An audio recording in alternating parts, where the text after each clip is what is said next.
Okay, so today's lesson is going to be actually nothing entirely new. We're just going to put a bunch of stuff we've already learned all together. So we're going to look at Ka, Kb, pH, and pOH.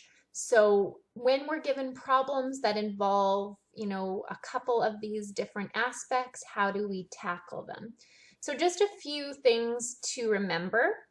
These are sort of our formulas that help us remember how to calculate pH and pOH. We can also calculate either the hydrogen ion concentration if we use like the anti-log or 10 to the power of the negative pH.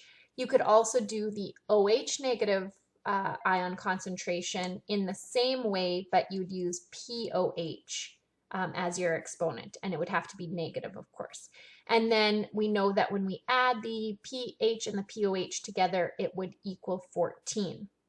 So we're going to look at quite a variety of questions. This is a bit of a lengthy one, but it should walk you through a bunch of different possible scenarios and how to go about solving those problems.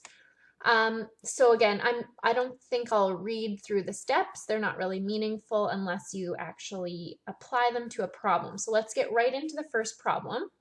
This one says to calculate the pH and percent ionization of a 0.15 mole per liter acetic acid solution. Ka for the reaction is on the Ka chart. Okay, so throughout this unit, you do kind of always want to have that Ka chart handy. You often need to refer to it, whether it's to get a Ka value or to help you make your equation and figure out which products are which and so forth. So let's start with the dissociation equation. We know acetic acid, or we may or may not know, but you can always look it up on your Ka chart. Acetic acid is CH3 COOH.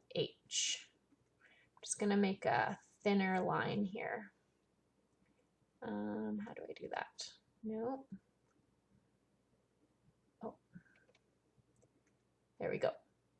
Okay, so there's our acid, and we're just going to do this in, you can say plus water, and you can get your H3O plus ion, but because we typically always deal with the hydrogen ion concentration, we often just simplify this to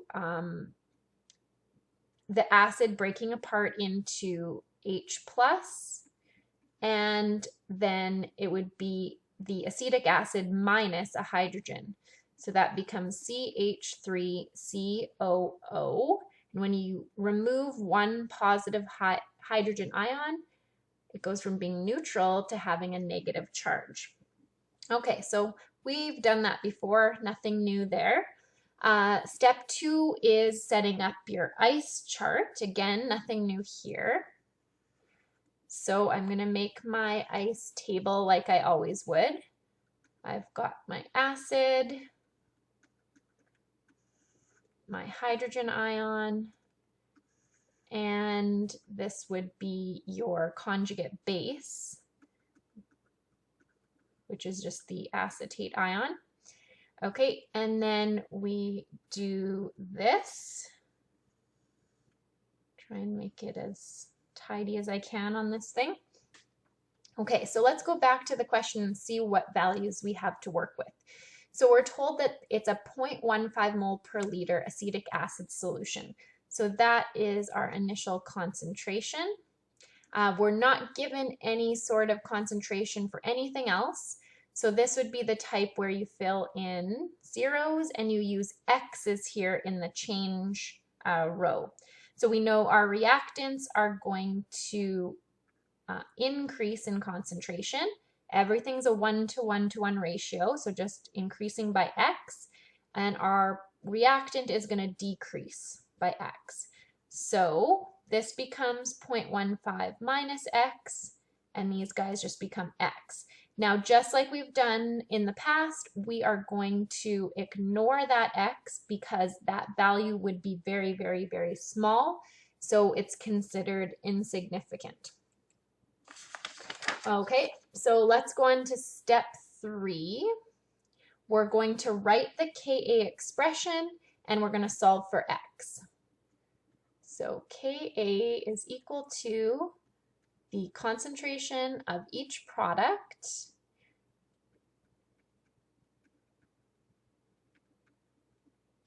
divided by the concentration of the reactant.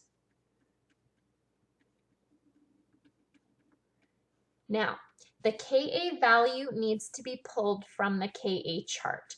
I didn't include the Ka chart as a page in this lesson, so I'll just ask that you check that out as you work through this yourself. But if you check it out on your Ka chart, you will find that it is 1.8 times 10 to the negative 5. I'm going to plug in x for each of these guys, and I'm using the concentration of the acetic acid to be 0.15. Okay, so I'll cross multiply 0.15 times 1.8 times 10 to the negative 5, and that will give me 2.7 times 10 to the negative 6, and I'll simplify x times x to be x squared. So I'm going to take the square root in order to solve for x. So the square root would be 1.64 times 10 to the negative 3. So I'm just going to say over here, therefore, what x actually represents, and the part that I'm interested in, is that represents the hydrogen ion concentration, and that would be 1.64 times 10 to the negative 3 moles per liter. So just to go back to the question to see where we're, excuse me, where we're headed, we're looking for the pH and the percent ionization. We have just calculated the hydrogen ion concentration, so we can now calculate the pH using this, right? pH is equal to the negative log of the hydrogen ion concentration.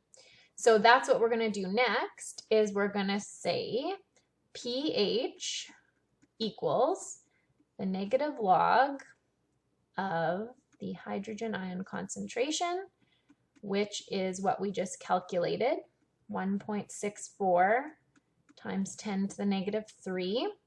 And if you put that into your calculator, you get 2.79 for a pH, or often pHs are rounded to just one decimal place, so 2.8 is also good.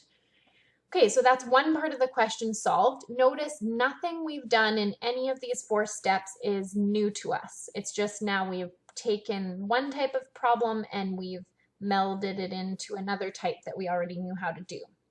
Okay, so again, the percent ionization is not new either. And that's going to be the hydrogen ion, concentration at equilibrium divided by the acetic acid concentration initially. And we multiply by 100% to make it a percentage. So hydrogen ion was 1.64 times 10 to the negative 3. And my initial acetic acid concentration is 0.15. So if I divide and then multiply by 100, I get 1.09%. All right, so that's just a multi-step problem, but it's just a combination of things we've already learned. So just putting everything all together. Okay, so another type of question you might get could be to calculate the pOH and the pH of a 0.5 mole per liter NH3 solution. So NH3 you'll start to recognize, that's ammonia, a very common base and a common weak base. So given this, your only piece of information at this point is the concentration of that solution. So you're really doing a similar set of steps to what you've done up here. It's just now you're using a base instead of an acid. So you will need to know the Kb value.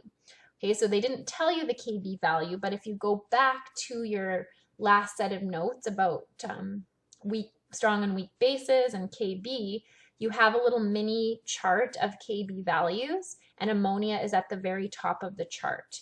And we can find from that chart that ammonia has a Kb of 1.8 times 10 to the negative 5.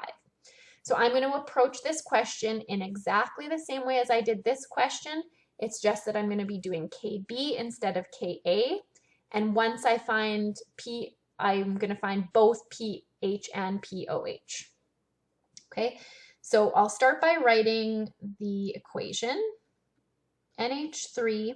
Now with bases, often we show that they're added to water, just so that you can see where the OH is coming from. So with a base, this is our base, that means water's the acid. So water is donating a hydrogen to the base. So that's how water then becomes the OH negative ion, and then a hydrogen gets tacked onto the base and becomes the conjugate acid. Okay, so if we add a hydrogen to NH3, you get NH4+.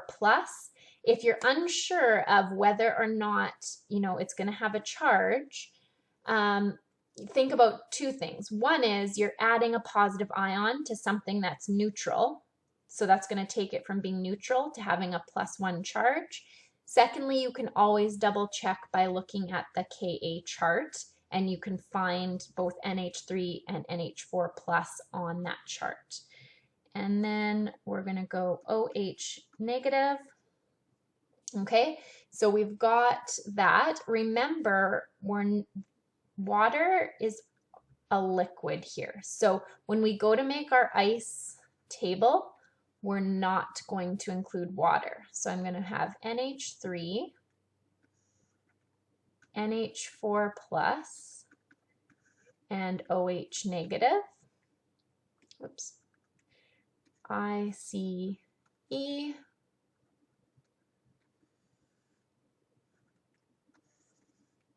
Okay, so I know that ammonia has a 0.5 mole per liter concentration.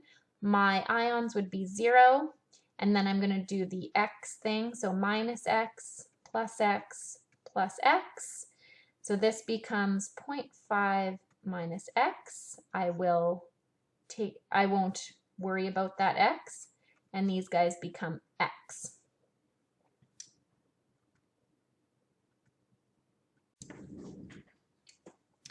Okay, so now let's flip over to the next page and we'll do the next step. So now that we have our ice table, we can set up, in this case, because it's the OH ion, we'll set up a Kb expression.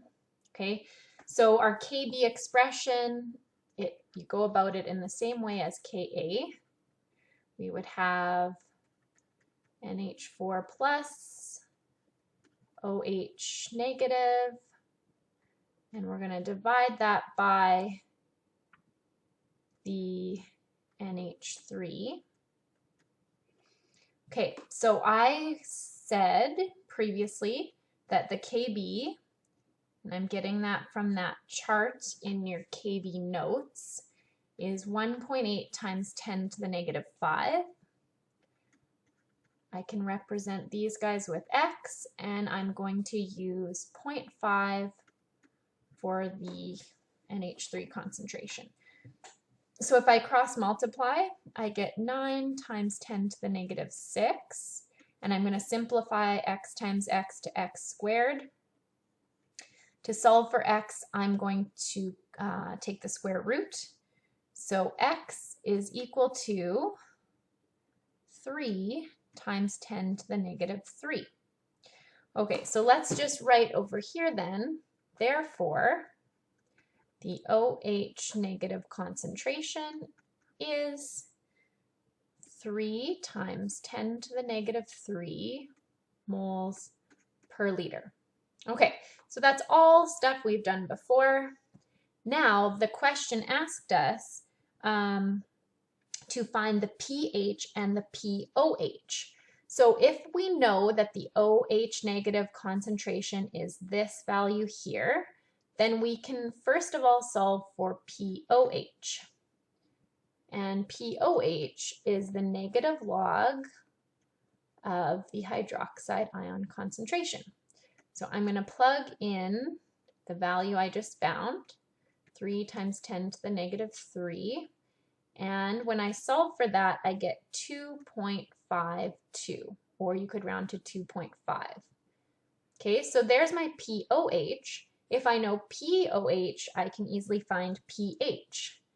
I'll just say pH is 14 subtract pOH. 14 subtract 2.52 is 11.48, or you could round it to 11.5. Okay, so pH is what we're most familiar with in terms of deciding if something's an acid or a base. We know ammonia is a base, so therefore it makes sense that its pH is above 7. Okay, so it's 11.5. So it's not in the range of a strong base. A strong base would be like 13 or 14, but it is certainly in the basic range on the pH scale. All right, so that's one type of problem you could get. The second type is if you're given pH or pOH or percent dissociation, you then find either Ka or Kb, depending on whether you're dealing with an acid or a base. So here's a question that we could try, and that is the pH of a 0.1 mole per liter solution of methanoic acid, HCOOH, is 2.39. What is the Ka of the acid? And it tells you CHOOH, or methanoic acid, reacts in water to make the hydronium ion and this ion here, HCOO negative. Okay, so you could write out the full expression, but when we're dealing with an acid, we usually simplify the hydronium ion to just the hydrogen ion. So what I'm going to write is I'm going to write HCOOH will dissociate into the hydrogen ion and this guy here. Okay? Now, step 2, we know that this is the pH, 2.39. So if we eventually want to get to Ka, we're going to need to know the hydrogen ion concentration. Okay, so let's figure that out by using this formula here. So the hydrogen ion concentration is equal to 10 to the power of the negative pH. So this is like that anti-log step. Okay, so you can either write it as anti-log, and you can put in like negative 2.39, or you can write it as 10 to the power of negative 2.39. I think most of us were using the 10 to the power of X button on your calculator. So this is probably the way that would make the most sense, but you may write it, if you're more comfortable, you can also write it like this, anti-log. Just don't forget to include the negative in front of the pH. Okay, so either one is fine. You can then write your answer as, if you do that in your calculator, you get 4.07 times 10 to the negative 3 moles per liter. Okay, so once you have the hydrogen ion concentration, you can take the next step, and that is to make an ice chart, because now you have the hydrogen ion concentration and you also have the initial concentration of the acid.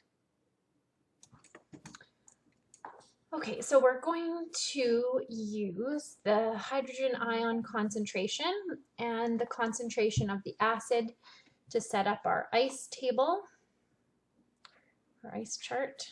Let me go. Oh, there we go. Okay.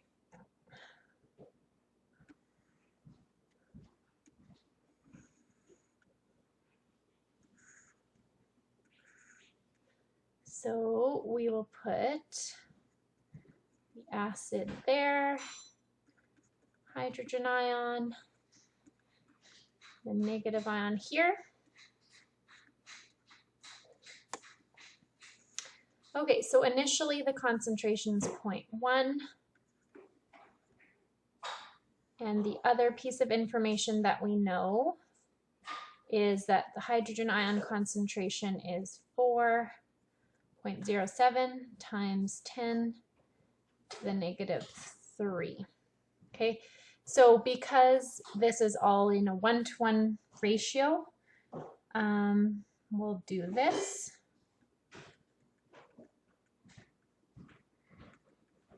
And this guy will do the same thing. So these should have the same concentration at equilibrium, whereas the acid, the reactant, will lose that amount. So when you subtract this value from 0.1, you get 0.0099593. Okay, now we can take all of that, and our ultimate goal here was to find Ka of the acid. So let's set up our Ka expression and plug in the values that we know.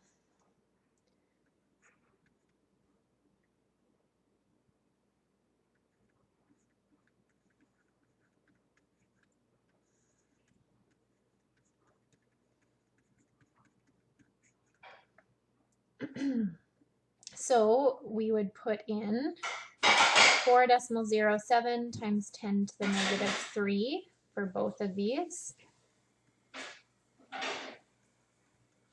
And then for the acid, it would be the 0.09593. Okay, so we're just going to multiply and divide to get a Ka value of 1.73 times 10 to the negative 4. So that is the final answer that we are looking for. Okay, so we're going to do a very similar type of question, this time with Kb. So we're told that we have a pH value of 10.66. It's a weak base and it's got a 0.3 mole per liter concentration. We're asked for the Kb and the percent ionization. Okay, so the first thing I'm going to do is I'm going to write out just a generic dissociation equation. We don't know what the base is, so I'm just going to say the positive ion I'll represent with the letter A, and it's with OH. And that's going to break apart into hydroxide and whatever that positive ion is. So just sort of a simplified version. Now, before I can do any sort of calculating with to find Kb, I would need to know the hydroxide ion concentration. I'm given a pH of 10.66. So in order to get hydroxide concentration, we need pOH, not pH. So I'm going to first of all convert from pH to pOH. Oops. So pOH is 14 minus pH. So 14 minus 10.66 is 3.34. So if I know that the pOH is that value, then I can find my hydroxide ion concentration. Either you can say anti-log of the negative pOH or 10 to the exponent or 10 to the negative pOH, which would be negative 3.34. Okay, so let me just actually write the general expression first. Okay, so that would be equal to 4.57 times 10 to the negative 4. Okay, now I'm going to set up, now that I have this value, I can set up the ICE table. So here's my base. OH, and then whatever the conjugate acid is. I was originally told that the base has this concentration, and I am also aware that the OH negative concentration at equilibrium would be 4.57 times 10 to the negative 4. Okay, so these always follow the same kind of pattern, right? It's always going to be a 1-to-1 ratio. So these two would have the same concentration at equilibrium. The reactant is losing that amount. So when you subtract this from the original, you get 0.29954. I just keep lots of decimal places at this point. We'll round at the end. Okay, so I'm going to do Kb over here. So Kb would be, this is just the general expression. Then I'm going to plug in what I know. Okay, so I know that each of these has a concentration of 4.57 times 10 to the negative 4.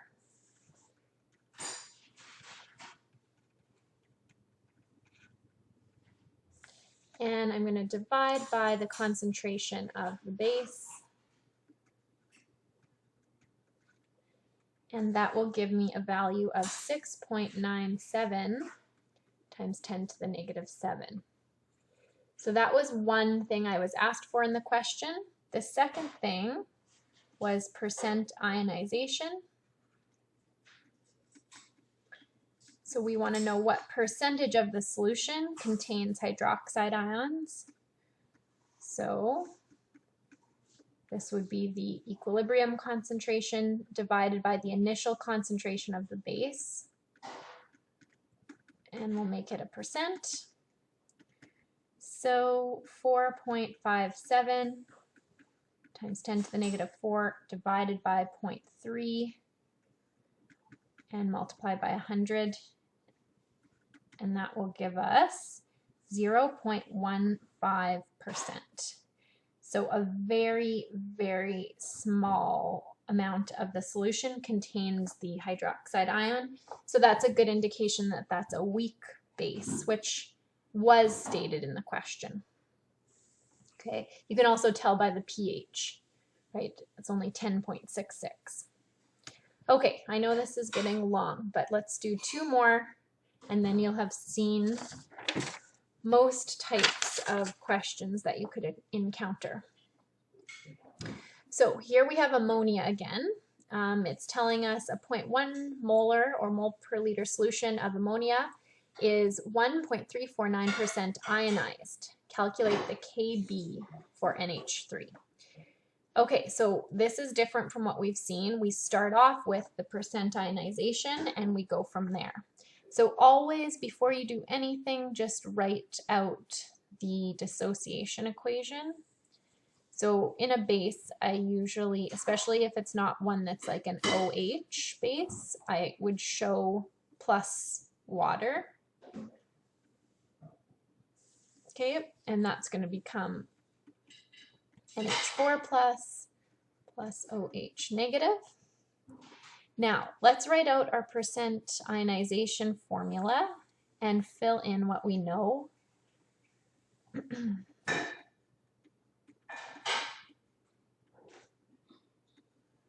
And this would be NH3 initial. Okay, so I know a few things. I know the percent ionization is 1.349%. I don't know this, so that's what I'm looking to find. And this I know is 0.1.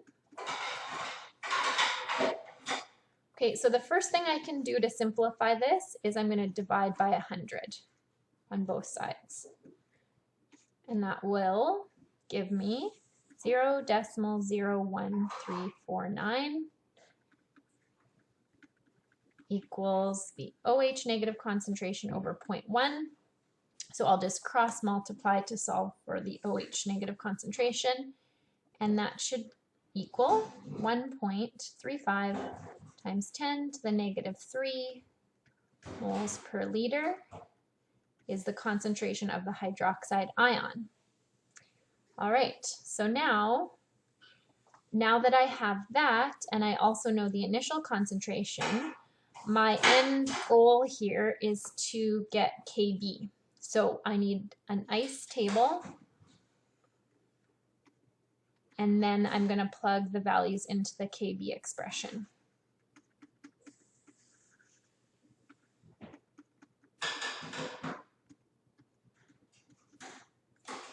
So what I know is this is 0.1, and I also know that this is 1.35 times 10 to the negative 3. So I can fill in the remaining.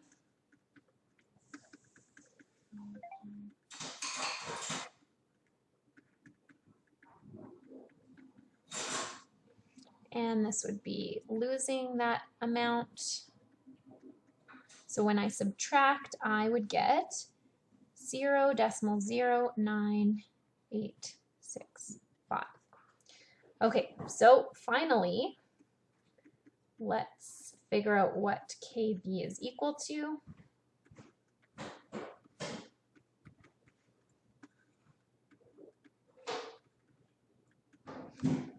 So I'm going to put in 1.35 10 to the negative 3.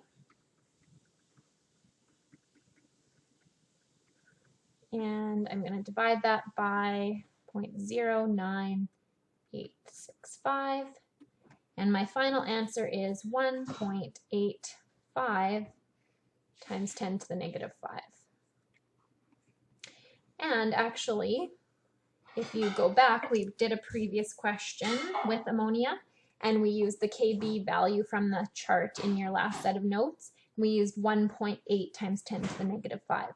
So we're right in the correct ballpark there. This just could be rounding or how many decimal places we've kept throughout and so forth.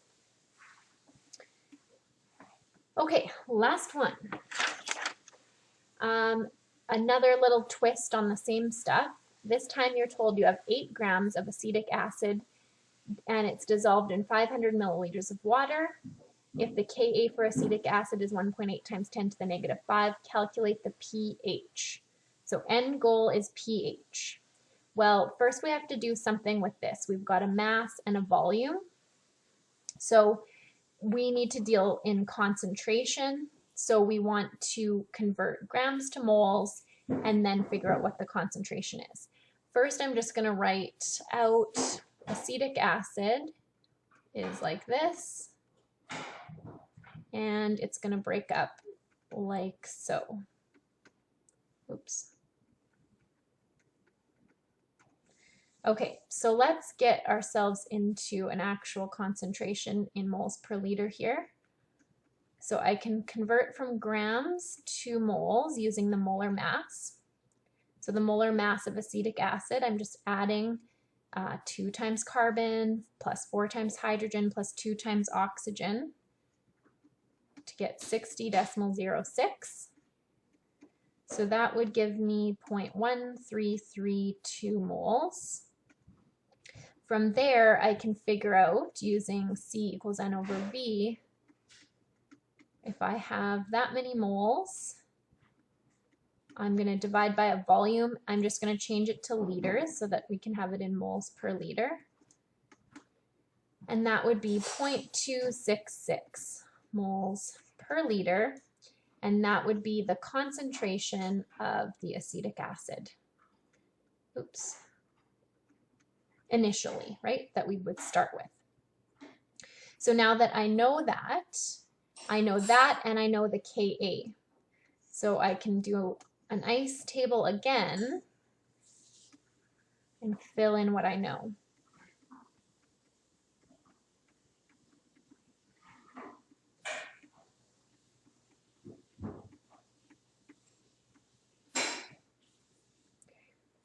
So my starting concentration is the 0.266. Ions are 0. I don't know any other concentration, so this is where I use the x's. So I would have 0.266 minus x, and we just don't worry about that x because it's so small. So now let's do Ka.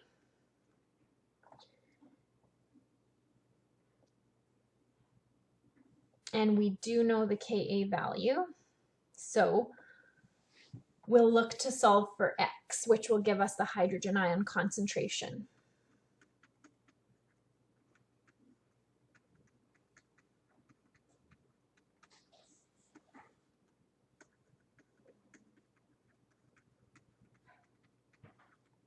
Okay, so we were told in the question Ka is 1.8 times 10 to the negative 5. You could also find it on your Ka chart.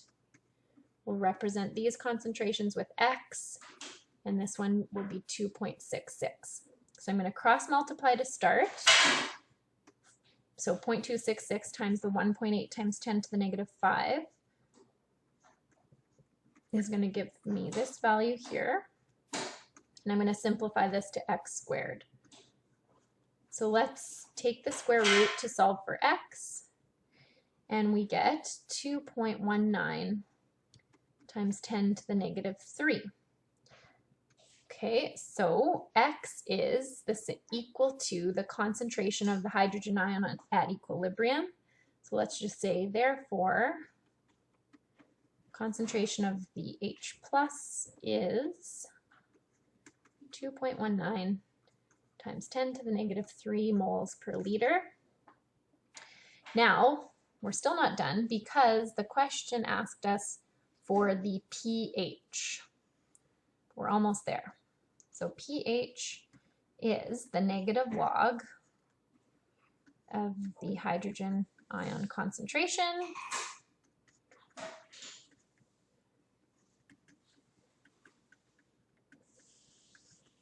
And that is equal to 2.66. So a not fairly strong acid. Not super strong, but it's got a low pH value. Okay, so there, we've gone through many different types of problems. So there's a worksheet that follows that gives a different variety of these types of questions for you to try on your own.